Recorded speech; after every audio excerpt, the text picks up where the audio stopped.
Bora lá, galera, vamos acompanhar as últimas informações de Flamengo e Atlético Paranaense. Flamengo levou a melhor, né, vencendo o jogo de ida por 2-1. Flamengo vencendo de virada, né, o Furacão abriu o placar, mas o Flamengo conseguiu virar a partida. Bruno Henrique muito decisivo, né, saiu do banco e fez o gol da virada do Flamengo, que dá vantagem para o Flamengo no jogo de volta, que vai ser na Liga Arena em Curitiba. Galera, vamos acompanhar aqui o que a imprensa esportiva tá falando desse jogo Flamengo e Atlético Paranaense. Link na descrição, creche de direitos autorais e ESPN do grupo Disney. Creo que la victoria fue boa, o time tuvo mucho control, tuvo una jugada, una desgracia en el primer tiempo que costó un gol, mas o time buscou 90 minutos ganar o jogo. Y fue difícil porque tenían mucha gente defensivamente, psicológicamente y mentalmente. Le favorecieron mucho la jugada del primer gol. Creo que el primer tiempo tuvo 84% de posesión y bueno, con semejante volumen, indudablemente faltó generar en el último tercio. Jugamos con un equipo, con un time muy físico, muy defensivo, muy fuerte. Un modelo de Maracaná tiene que ser un modelo de Real Madrid, de Barcelona, porque el estadio merece eso. No que pida yo, ni que pida un directivo, un presidente. El estadio de Maracaná tiene que ser la mejor grama del mundo, porque es uno de los estadios que tiene una historia muy grande y hay que respetarla. Nosso gol saiu muito cedo, né? E aí nossa equipe, o Flamengo, empurrado pela torcida, começou a ter posse de bola. Obviamente não teve nenhuma chance de gol clara. O jogo está em aberto, são duas grandes equipes, o jogo lá é muito difícil. O adversário sabe disso também. Nós já vencemos ele esse ano lá. Então é tentar buscar repetir esse placar que nós tivemos lá contra o Flamengo e buscar essa classificação em casa.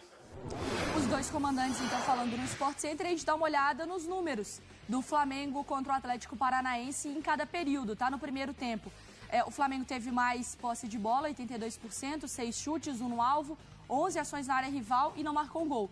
No segundo tempo, a posse cai um pouquinho, 67%, mas o Flamengo também cria bastante, 6 chutes, aí 3 no alvo, 16 ações na área rival e marca os seus 2 gols, garantindo a virada.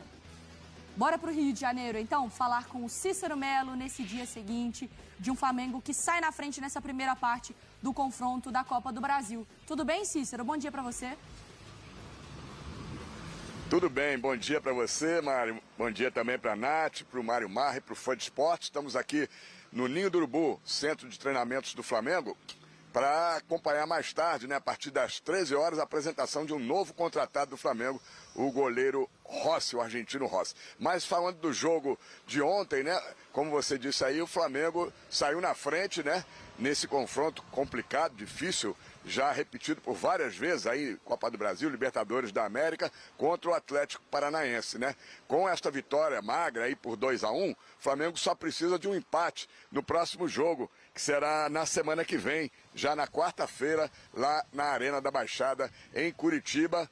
Promete ser um jogo mais difícil ainda, porque vai estar lotada a Arena da Baixada, o torcedor vai realmente empurrar o time do Atlético, o Flamengo vai ter que se defender para não deixar que o Atlético Paranaense reverta essa situação. Em relação ao time que vinha jogando, o Sampaoli ontem fez 3 mudanças. 2 porque ele foi obrigado a fazer por lesões, né? Léo Pereira, zagueiro titular, né, com problema na coxa esquerda, foi substituído pelo Davi Luiz, que também tem entrado sempre, às vezes, no esquema com 3 zagueiros.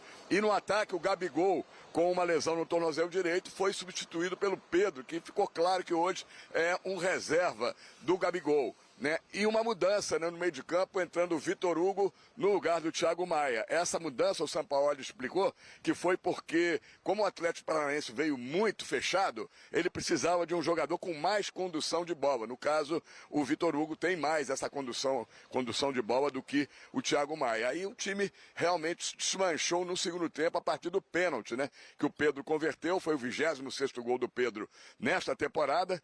E depois, com a entrada do Bruno Henrique, que está ganhando espaço, está voltando à sua forma, acabou fazendo o gol da vitória de cabeça apenas 4 minutos depois que estava em campo. Ele entrou aos 22 minutos, no lugar do Vitor Hugo e fez o gol de cabeça aos 26 minutos. E ficou claro, antes de devolver para vocês, que com essa ascensão novamente do Bruno Henrique, um jogador está perdendo espaço no elenco rubro-negro, que é o Everton Cebolinha, que ontem não entrou e tem entrado muito pouco ou não tem entrado, porque a opção tem sido sempre o Bruno Henrique por aquela posição da ponta esquerda ou ali de centroavante, como entrou ontem no segundo tempo.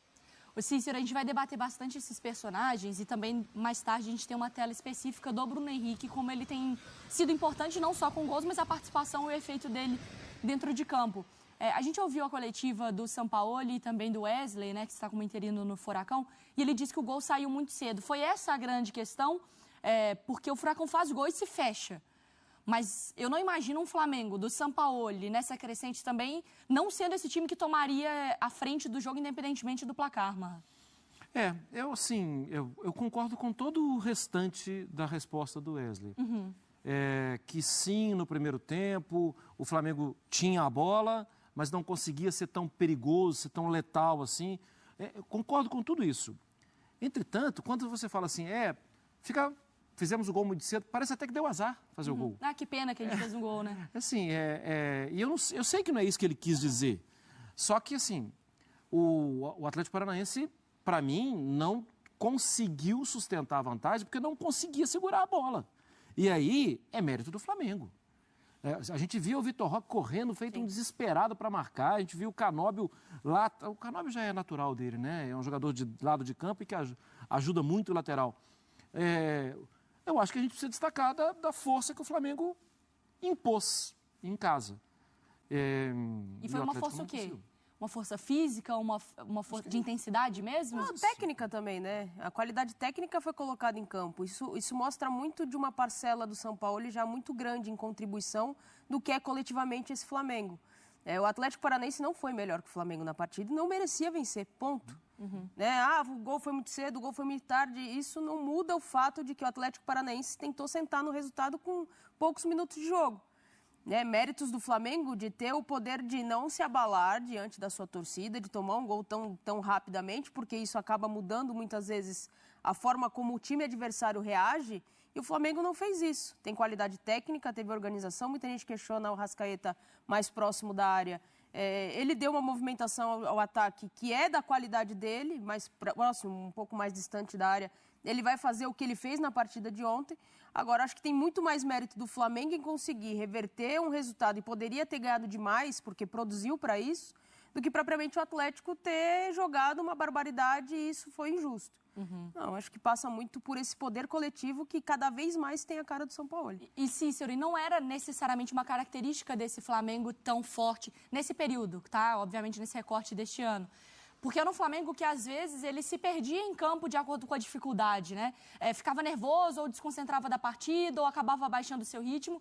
Dá para pensar num sinal positivo, como a Natália também destacou aqui pra gente?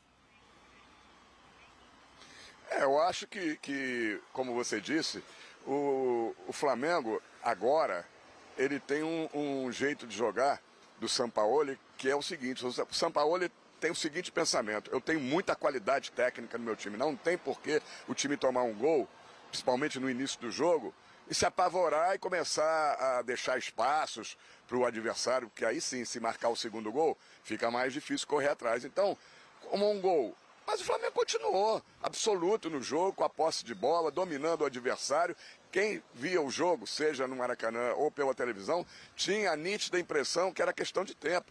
O Flamengo virar o jogo, primeiro empatar e depois virar o jogo. É muita qualidade. Quando o Arrascaeta e Everton Ribeiro estão em campo, muita gente critica que o Everton Ribeiro já não é mais o mesmo jogador, mas a qualidade dele é muito grande. O Arrascaeta nem se fala. É o grande nome desse time. Ele nunca está 100%, né? Sempre vem de uma lesão, sempre está com uma dificuldade de atuar os 90 minutos por causa do preparo físico e por causa que fica parado sempre devido às lesões, mas quando está em campo e com a bola no pé, ele realmente, talvez seja o jogador, não sei se os companheiros pensam da mesma forma, mas eu acho que no futebol brasileiro o jogador que mais desequilibra tecnicamente, temos grandes jogadores no Palmeiras, no Atlético, mas o jogador que mais desequilibra tecnicamente é o Arrascaeta. Quem tem Arrascaeta em campo e tem todo o controle do jogo, a posse de bola, sempre acima aí. Ontem foi 82% no primeiro tempo, como vocês mostraram, 75% no jogo todo. Tem a vitória nas mãos, tem a vitória sempre como primeira opção. Eu acho que é isso. São Paulo sabe da qualidade e quer que o time mantenha a postura quando tomar um gol. Arrascaeta, se ele não é porque a gente pode pensar em vários, ele tá num top 3 muito fácil, né? De jogadores que desequilibram uma partida, né, Nath? Se ele estiver bem fisicamente, porque tecnicamente a gente não questiona. A parte física dele estando em dia, é um jogador que enfim, o Flamengo, dá para avaliar o Flamengo com e sem Arrascaeta também, né? A gente avalia até pelo que foi a Copa do Mundo dele, né? Ele pouco utilizado, sim. Quando foi utilizado, mudou completamente a ideia de jogo do Uruguai. Então é um jogador diferente. Galera, isso aí, o Arrascaeta é um jogador muito diferente, né? A equipe do Flamengo é a equipe que tem muito mais jogadores de qualidade do que a equipe do Atlético. O Atlético também tem muito bons jogadores, tem o Vitor Roque também, que é um jovem jogador também, né? Que está sendo pretendido pelo Barcelona, né? Tem Canóbio, tem vários jogadores aí de qualidade, né? É uma equipe que tem chegado muito bem nas competições nos últimos anos, então o Flamengo tem que ter muito cuidado porque não tem nada garantido, né? Não tá classificado, tem que jogar o jogo, né? Tem mais 90 minutos para poder jogar na Liga Arena, então não vai ser fácil assim como o torcedor tá pensando, né? A vantagem é de um gol, né? Venceu por 2-1, agora joga por um empate, né? Qualquer empate leva o Flamengo à semifinal da Copa do Brasil. Lembrando que o Flamengo foi o campeão da Copa do Brasil do último ano, né? Então o Flamengo, por enquanto, ainda está defendendo o título da Copa do Brasil. Já a equipe do Atlético, né? Buscando aí o título da Copa do Brasil, a equipe que foi vice-campeã da Libertadores na última temporada contra o próprio Flamengo. Galera, as duas equipes agora viram a chave e foco total no Campeonato Brasileiro.